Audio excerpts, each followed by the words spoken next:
Welcome to the France 24 debate. I'm Mark Owen in Paris. As France bids the fondest of farewells to a true cinema legend, we ask, where does this leave French film and French culture? Jean-Paul Belmondo died at the age of 88. The tributes continue to flood in. And one perhaps best sums him up. An extraordinary hero of ordinary France. Basically, a man of the people who was also the biggest star of his generation. A special national tribute was held this Thursday at Invalides, where France honours its most treasured citizens. Here we'll be talking about Belmondo, his art, his influence, what made him such an enduring star. We'll also be looking at the French New Wave, that his early work exemplified, and French cinema today, who takes up where Belmondo left off. First, a brief reminder of the magic Jean-Paul Belmondo created on the cinema screen. Si vous n'aimez pas la mer, si vous n'aimez pas la montagne, si vous n'aimez pas la ville, allez vous faire foutre. Oh oh! Des petites filles qui font de l'autostop. D'accord, je stoppe et je facture un baiser du kilomètre. I'm so glad we didn't translate that to English because it was quite rude at one point, wasn't it? Let's hear now from one of Belmondo's biggest, most prominent fans today, the President, Emmanuel Macron. Jean-Paul Belmondo was like family, a brother, a cousin, an uncle, a seductive friend, an extraordinary father. A hero of 1,000 faces whose career covered thousands of lives, including some of our own, and that marked 6 decades of French life. In his 6 decades of theatre and cinema, he tackled every genre. The face that brought audiences to darkened theatres, the charisma that lit up French nights by the TV. Belmondo was a figure who spanned styles, endured epochs, and broke every barrier. It's a funeral, but people smiling. It's very much a celebration of Jean-Paul Belmondo's life. Let's introduce you to our guests to discuss him, French cinema, French culture, all manner of things on this sad, bittersweet day. Scott Hillier is president of the European Independent Film Festival. Thank you, sir, for being with us. Great to see you. On the other side of our studio, but not necessarily against, you know how it works here. Pierre-Simon Gutmann is deputy editor of L'Avant-Scène Cinema. Thanks for joining us, sir. It's perfect. Back to the other side now, Daniela Elsner, executive director of Unifrance. Thank you for joining us. And joining us from afar, Richard Penner, who's director emeritus of the New York Film Festival. Richard, thanks for being with us. I'll give you the first bite, Richard, because we're with you, just to test whether we're here and you're okay. Your thoughts on the passing of Jean-Paul Belmondo? Well, of course, it's sad for anyone who loves cinema. He certainly was one of the 2 great male icons of the French New Wave, along with Jean-Pierre Léaud. In a certain way, Belmondo was insolence and Léaud was innocence. And I think the sort of French New Wave kind of vacillated a little bit between those 2 poles. Certainly, I think his performance in Breathless, as well as in Pierrot le Fou, are just absolute landmarks in French cinema. And he went on to enjoy a long career after that. I think in the U.S., he somewhat faded from view, perhaps by the 1970s. If you look at his work, he's in a lot more commercial work then, which didn't really cross the pond that much. Some of us, of course, followed it when we could, but I think for the general public, the image of Belmondo remains either of those 2 films I mentioned, or perhaps That Man from Rio, which was a very, very popular film. Indeed, Richard, thank you very much indeed. We saw a clip from Breathless before, À bout de souffle, to give it its French title, the great sort of French New Wave work. And if I can bring you in, Pierre-Simon, to comment on that, because you, when you saw it, your face lit up. It's like it's a really iconic clip. It's certainly one of my favourite movies. How important was that film? The film, we can begin to discuss the importance of Breathless. It's a question that's really a thesis, isn't it? But what struck me in the words that were just said was actually something else. He said that Belmondo's presence faded by the mid-70s. Mm-hmm. And that's really interesting because, yes, there are two big faces to Belmondo. There are many, but the big face is the first one, the let's say, new wave actor. It's a bit more complicated, but let's say that. And the second one, which is the big commercial action hero. And yes, the mid-70s is really the point. I think the movie Peur sur la ville, which I don't have the English translation, will be a perfect point to Peur sur la ville. yeah, I don't. And you know, Fear in the city, let's call it that. and you talk about his legacy in French cinema. If we talk about importance of big movies, it was the important Belmondo. But for the French cinema and for the larger public as well, it's really the other one which is really sorely missed, because he was a movie star that was hugely popular. I mean, in France, no, that's like talking about an alien. Nothing comes to him at his peak happens.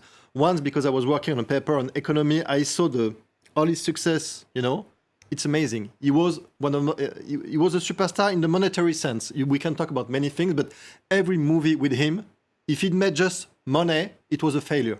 If it made a lot of money, it was okay. And now we only talk about money, but that was important for French cinema. He was someone back from a day when French cinema was making money, when art director had their movies financed. Eric Romer, Truffaut, or Rivette, I saw an interview by them. They were talking about the good old days when Belmondo could make a movie. The producer were making a lot of money, and he could come to Eric Romer and said, "Hey, I'm going to produce your movie. It's not a lot for me, and I know that Le Professionnel, Le Solitaire, one of the many action movies will make money." So there's also this figure, which is a bit less famous in the world because they don't care about these movies, which I understand, they're not great movies.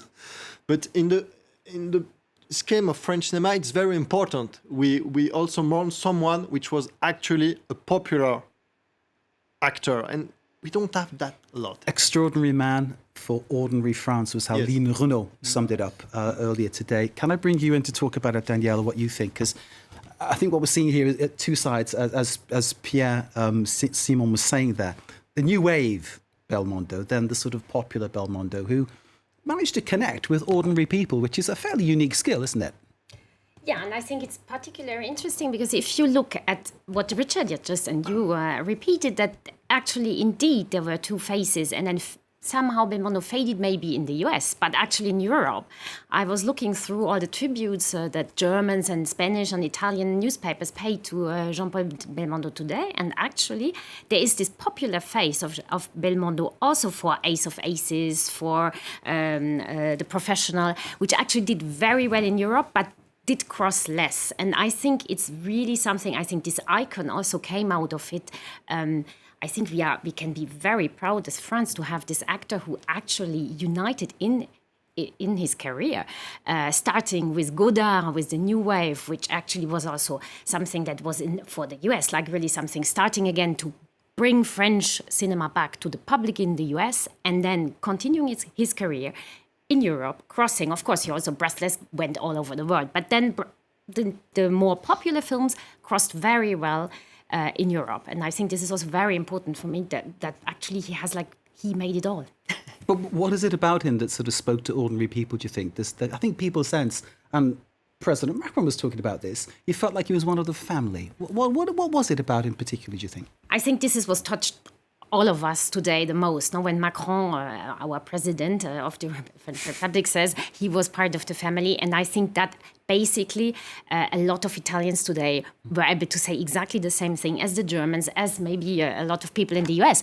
So what I think is that's what makes his career and the man an icon. I mean, there is something, and I think that's also the legacy of Jean-Paul Belmondo. I think he gave that to a lot of actors, whether they are in America or in Europe. And I think this is also something very particular. Many faces to Belmondo. He was at one point part of the management structure of Paris Saint-Germain Football Club, which everybody knows today, of course, because they're mega rich and winning everything, apart from the Champions League, of course.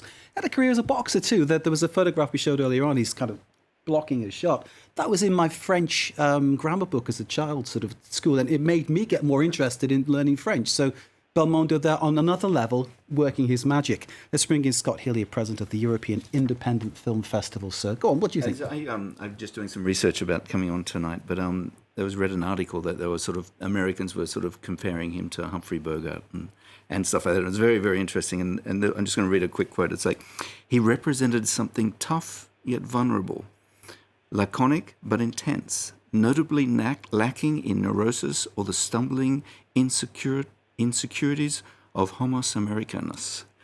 And, Love it. And I loved it just for the fact that he didn't go to the States. He's just like, I'm fine. I'm doing just fine. And that comparison with Humphrey Bogart, Pierre Simon, you're going to tell me now, you remember that from A Bout de Souffle, where he's standing outside the cinema, he sees a picture of Bogart and he tries to strike the same pose.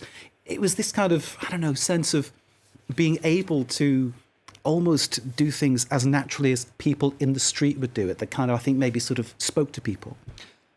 I remember someone said that a movie star, and I don't know who it is who said that, so I'm being a bit ridiculous. No, you're not, sir. Carry on. Someone that can at least, at the same time, be a god and a regular guy, regular people. Belmondo in France was perfect. I mean, he's a textbook definition of that. He wasn't ordinary. No, he wasn't. He was stronger, more funny, but he was completely ordinary too. So that's the textbook definition of the movie star. He was above and he was completely at your level at the same time. Not many actors. Let's go back to Richard. Richard in the States. Can you hear me, sir? I hope you can. I'm thinking parallel with Steve McQueen, but different. No, because you can't imagine Steve McQueen ever acting for Godard. You know, I think that's part of the difference.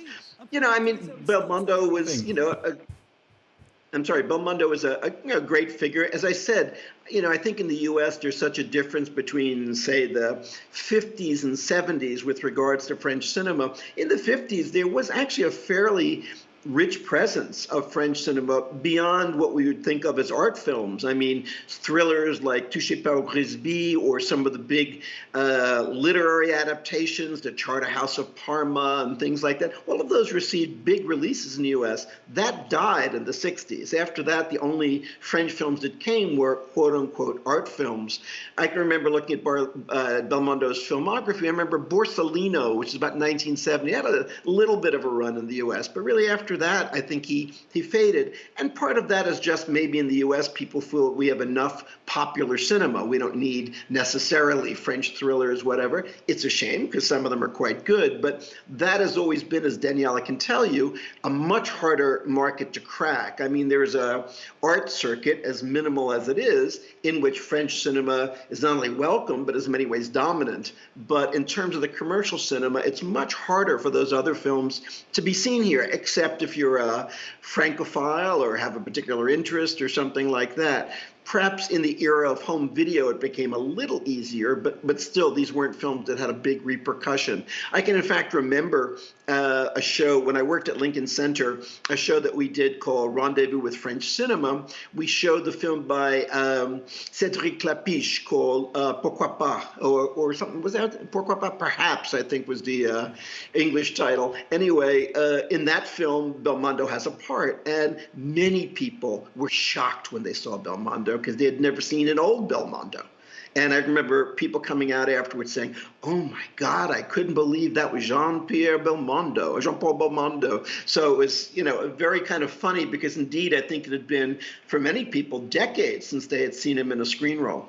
Indeed. And as a man, of course, as a male actor, he's allowed to age, isn't he? It's one of the things that... Yes, well, that's it, because if you're a female actress, you're not allowed to age, are you? That's the way sort of like society stacks against women, another aspect of that. But Belmondo wearing it well, wearing it through, living life to the full, and it showed in his face, which is remarkable. You called upon Daniela to make a statement there about how things translate from country to country. As someone who grew up in the north of England, Jean-Paul Belmondo was present only in my French textbook. I didn't see him on cinema screens or TV screens. Well, an occasional late-night film with subtitles, I think, but it wasn't someone who people knew. Why don't these things happen? Why don't these films travel, do you think? Well, actually, it's not. They did travel, and they do still travel. But as Richard just said, it's a very small, narrow community where the difficulties is how to access the wider public and how to make the film, these films actually popular enough. But I'm quite happy that Richard mentioned maybe peut-être de Cédric Clapiche, because actually Romain Duris was starring in this film alongside Jean-Paul Belmondo, and I think Romain Duris is also somehow a kind, I think, in a kind of heritage of Jean-Paul Belmondo, and I think it was actually a very great film having both of them together. And these kind of films do travel and get actually out to the public all over the world. So, well, probably yes. Where you grew up, probably TV had small access, and you mentioned the subtitled access. I think that's also one of our challenges, of course, for French cinema nowadays, and since ever, like how public that is used to see films in their own language, how does it translate? It's complicated to watch a film with subtitles. Yeah, I think I'm also a lot older than all of you too. Scott, your final comment, please? Okay, I mean, I think there's one thing that's changed dramatically with the advent of Netflix, and that's the fact I lived in America for a long time, and I went to NYU and whatever. When I went there and I was making films there, no one would watch a film with subtitles. It was just an abhorrent thing to them. And I think Netflix has changed that, because now you see people watching Spanish films. So I think the market is open to these new French directors who are coming up, because I see a lot of them. And so. Scott, thank you very much indeed. We'll have much more from our guests in the second part. To end this first part of the debate on Jean-Paul Belmondo, let's take a look at some images from the national homage paid to the great French actor at Invalides in Paris earlier.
Welcome back to the France 24 debate. France said a national au revoir, or perhaps adieu, to the actor Jean-Paul Belmondo this Thursday. A special homage held at Invalides in the centre of the French capital. The crowds had turned out, said as much about Belmondo as a star as a man.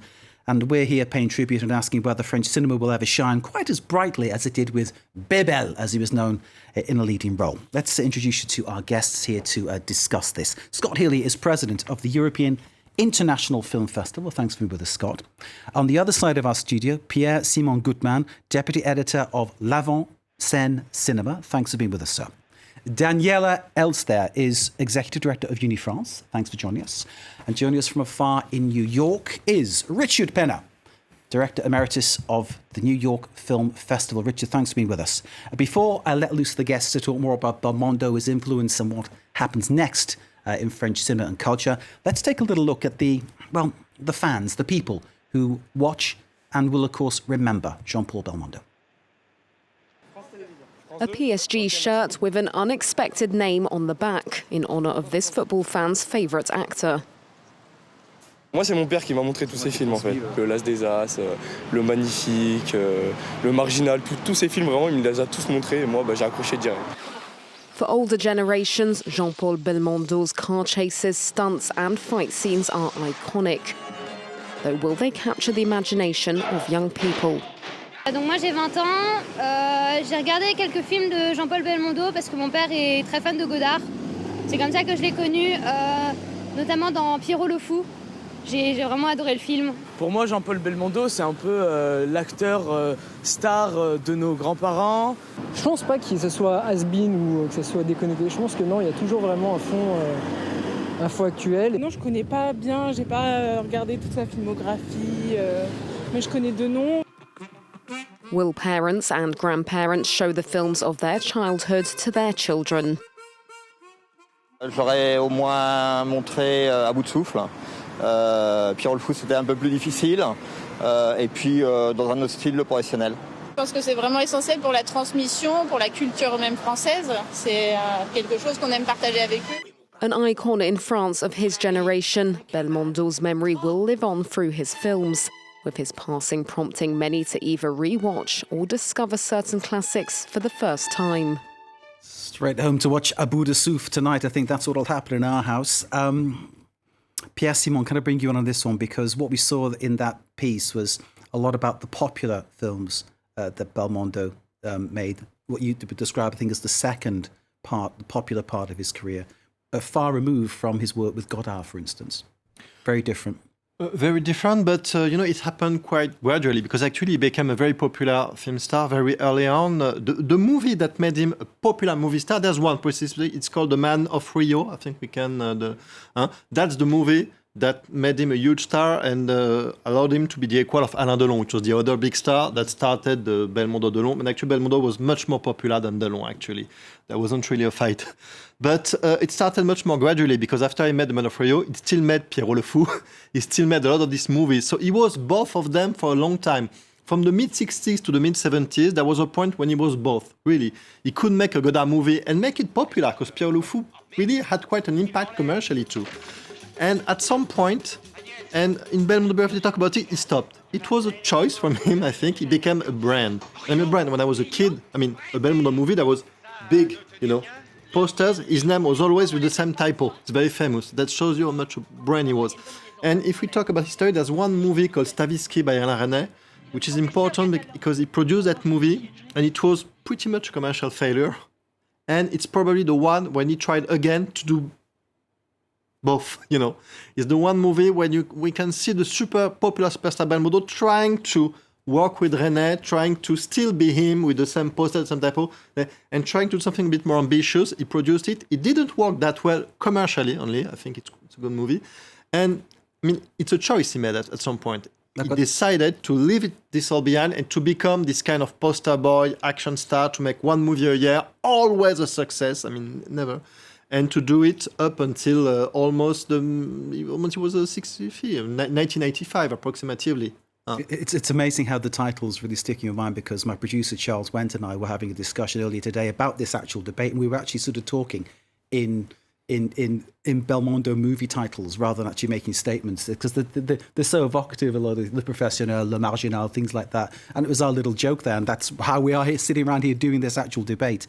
Two questions stick with me after what Pierre Simon was saying.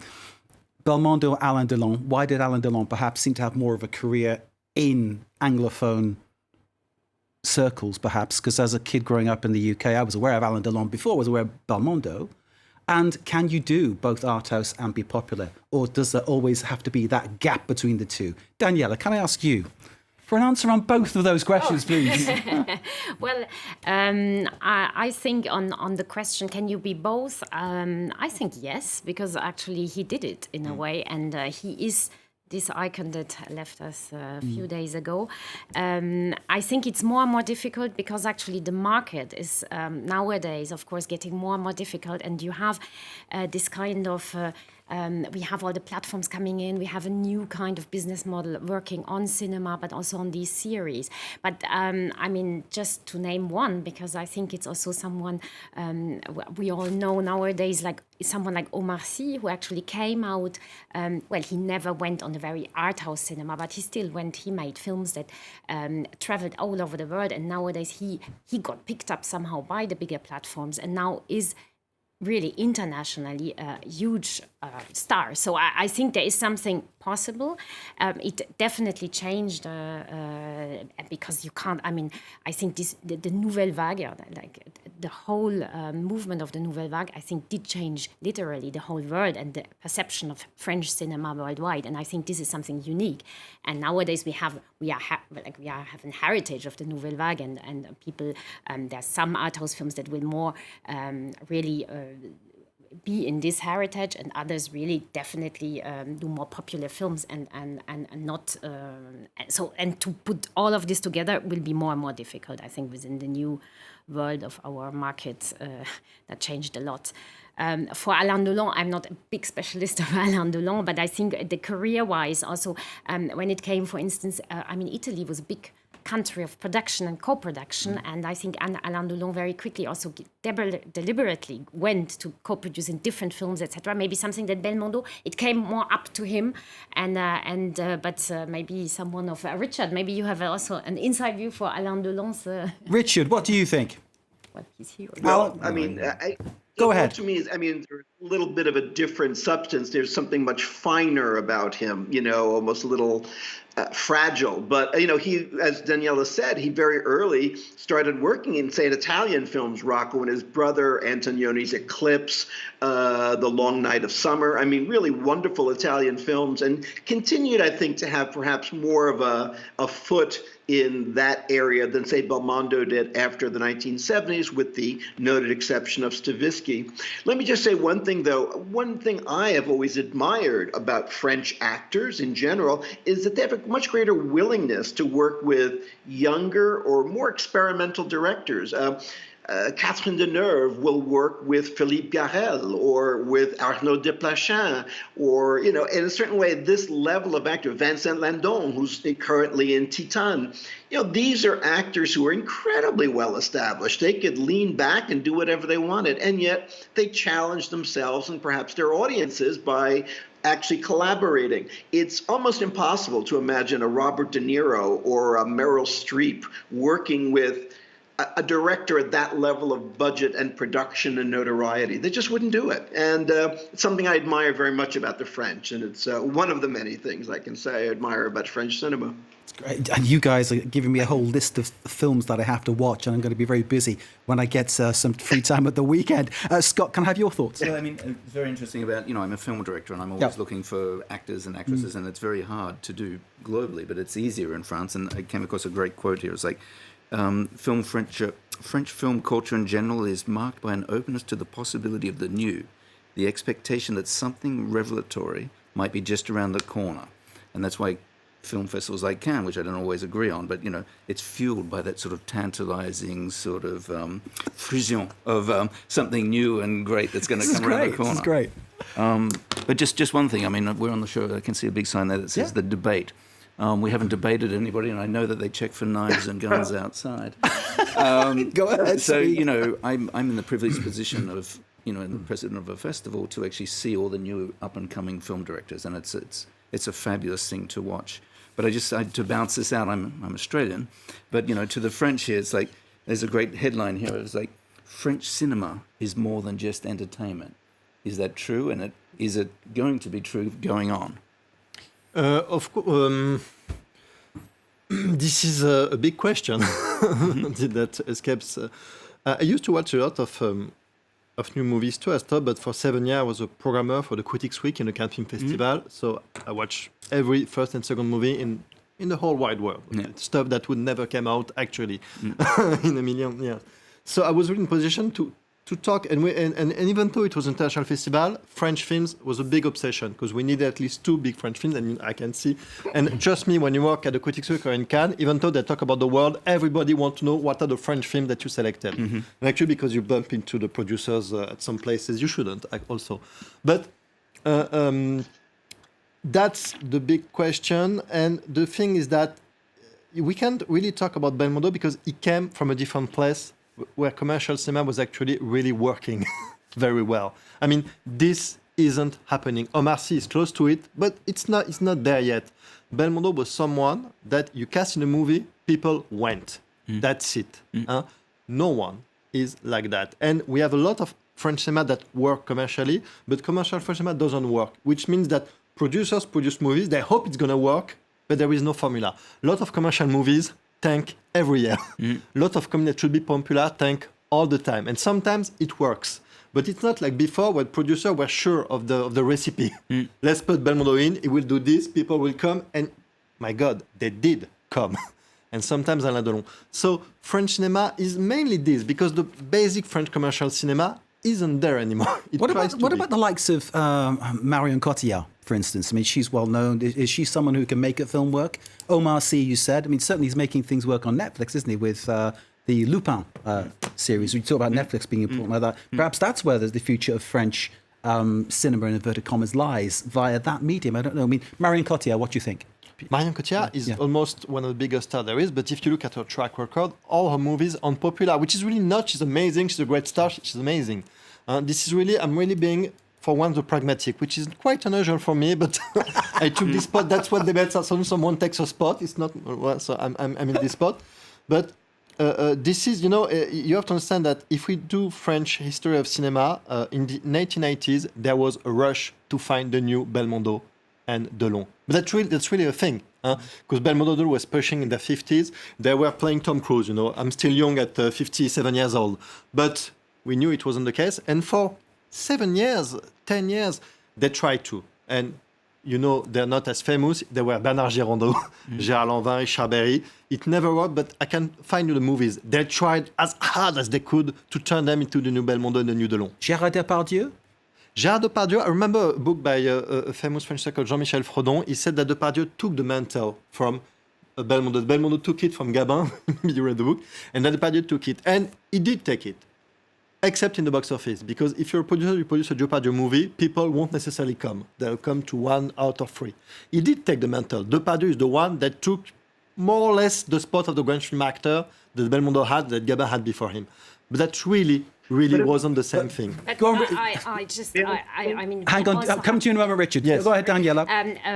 We should also speak about Jean Dujardin. Gilles Lelouch, of course, internationally is maybe on the edge to get further now. But Jean Dujardin and the Artist, I think, is one of the films that might also be in a sort of legacy. And I think Jean Dujardin has internationally a great career and is now one of the actors that you can mainly get people into theaters, not only in France, but also worldwide. And I just want to come back to your French cinema is more than just entertainment. I think, yes, and we should also be very proud of that, because that's also the legacy of the Nouvelle Vague, of the films by Godard, etc., because it has opened for French cinema a different point of view, the ability to not do just commercial films and expect people to be in millions to see, but we have a great and rich diversity. Richard, I mean, you have headed our Rendezvous with French Cinema for so many years. We are so grateful, by the way, because he did a great job in New York for all French films. I think you can easily probably make a comment on that too, no? Go ahead, Richard. Yes, no, I mean, listen, I think French film continues to be very healthy. I mean, look, they're making 250 films, if not more, a year. So, I mean, if there are 10 really good ones, that's great. But, I mean, as someone was saying, many of the others hardly see the light of day. But this isn't, particular to France. This is all over the world. Something I wanted to say is, I think we're chasing our tail a little bit in terms of this idea of the new Belmondo or whatever. That era is over. I don't think movies really work that way anymore. I just don't think. I mean, just look at all the American stars with Chris Pratt, I can't even tell these people apart. I mean, they're all the same. So, I mean, I just don't really think that era of the star is with us anymore. Like the era of the old Hollywood studios, it's gone. It was a moment of film history. It had its importance. But I think the star is no longer that salient a figure. I don't know in the American cinema who can really sell a film necessarily. I think that there are a number of people, if the film works, it's an advantage to have them. But I don't think there's that automatic, oh, well, Chris Pratt is in it, I better go see it, I just don't think people really work that way anymore with stars. And again, as I said, I think that era is really over. Maybe the last star in the old sense, for me in the United States is Jack Nicholson. That was the last sort of actor who had a personality in a way. And in a way that was, I think, when he, now he doesn't really work anymore, but I think once he passed, that was really it. Richard, thank you very much indeed. It's illuminating stuff, this. I'm absolutely loving it. Daniela, can I come back to you? Which, French movies, do they work? Is it happening on Netflix? Where's the future going to be, do you think? Which is going to happen? I'm thinking perhaps of, I've got 2 little nephews in the UK. They watch Lupin on Netflix. I think it's absolutely fantastic. They're bugging me to get posters. And I'm going to do my very, very best. But that kind of access is interesting, isn't it? It's happening with French series on a different kind of platform. Yes, and we have to work on that too. I think we all have faced and are still facing the COVID crisis. I mean, the fact that cinemas just closed, I mean, it affected all of us. But I think the interesting thing is that now the countries where the cinemas reopened in the, let's say, more or less normal shape, actually people really go back and don't go only back to see American films because actually they're not released yet. So they go back to see national films of their own country. But French films have been, during all the crisis, very present all over the world because every French producer basically they were happy to just get out with the films.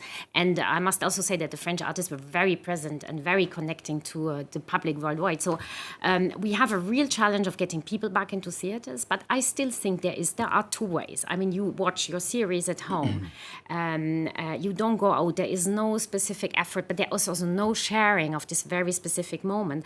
And then you have the cinema experience that is just sitting to a stranger somewhere next to a stranger in a theater is just something that you can't experience with the series. And I think this is something that will go on. So now the thing is how we, as for French films, what can we do to just get it more and more popular and keep it like this? And tell good stories. I just wanted to say that. Tell good stories, yeah. Yes. Yeah. And I mean, the world is what helps French cinema. I mean, for example, the biggest star among the new directors in French is Julia Ducournau. This is really, I mean, come on. And you know, Raw and Titan didn't make as much money as they could in France. They are a big success, but it's the world who carry them. You know that, I'm sure, more than I. But I know that they weren't that popular, for bad reason, I think. I think they should have been more popular with the French public, which is not a problem. Because actually the world, the public all over the world is what carried Julia Ducournau there, and that's a good thing, that's great. And this is actually a very important thing, because that's what carries French cinema.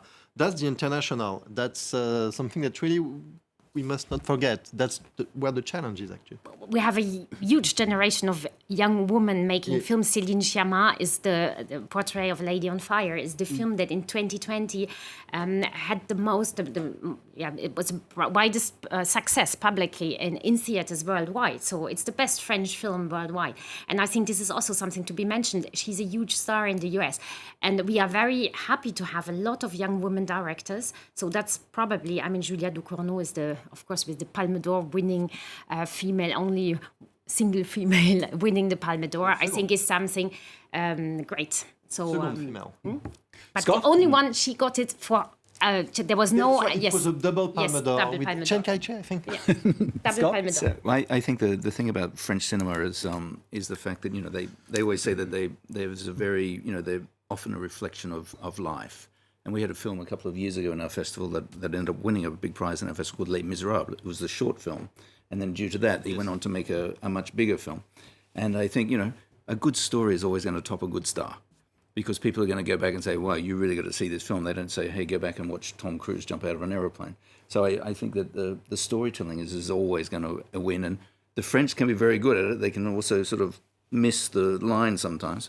And getting back to the point of female directors, you know, I grew up in a world of, you know, going to war with female war reporters, so we never had that sort of difference of thing. But working with female directors and watching all the films that I come in, and you know what it's like to watch films for a film festival, you can spot the difference, and it's a very interesting thing to watch and admire. And I think it's going to keep going on. If you say there's more in the pipeline coming, it's going to be great. Final comment, I think it will be now, to Richard Penner, the Director Emeritus of the New York Film Festival. Richard, you're closing the debate for us. Obviously, we're talking about Belmondo and his legacy, but obviously what happens next with French cinema, and of course that influence. Do you think there will be a lasting Belmondo effect that is felt in world cinema?